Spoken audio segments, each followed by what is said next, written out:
ખરેખર અનાજ ખાવા લાયક હોતું જ નથી। અને બીજું કે અમે સાફ બી કરાવીએ, ચલો અમારા હેલ્પર બહેનો સાફ કરે છે, પણ અંદર જે ચોખામાં જે નાના ધનેડા હોય એના ઈંડા તો રહી જ જવાના છે। એટલે આજે સાફ કર્યું હોય તો 2 દિવસમાં પાછા ફરી ધનેડા આવે જ છે।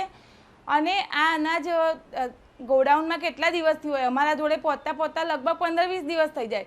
પછી એટલું બધું અમારું અનાજ રોજ વપરાય નહીં, જેટલું વપરાય એટલું જોઈએ। આમાંથી આપણું કુપોષણ દૂર થાય નહીં। એટલે સરકારે જો ખરેખર કુપોષણ દૂર કરવું હોય તો પછી અનાજનો જથ્થો સારો આપવો પડે। ડીમાર્ટમાંથી કેવી જગ્યાએથી તમે ચોખા લઈને બાળકોને ખવડાવો, કેમ કે ચોખા આપણે આપણા ઘરે બી અનાજ લાવીએ છીએ ને સાફ કરીએ છીએ તો આપણે એની કેર કરવી પડે છે। તો આંગણવાડીમાં પણ બહેનો ખરેખર બહુ જ કેર કરે છે। હેલ્પર બહેનો તો જ્યારે બી રોજ નાસ્તો બનાવે ત્યારે ચોખા ચાળે છે અને બધું જ કરે છે। તેમ છતાં પણ જે અંદરના ધનેડાની જે ધનેડા નાના ઈંડા રહી ગયા હોય એ તો ફરી પાછા ઊભા થવાના જ છે અને ઠપકો તો બહેનોને જ મળે છે।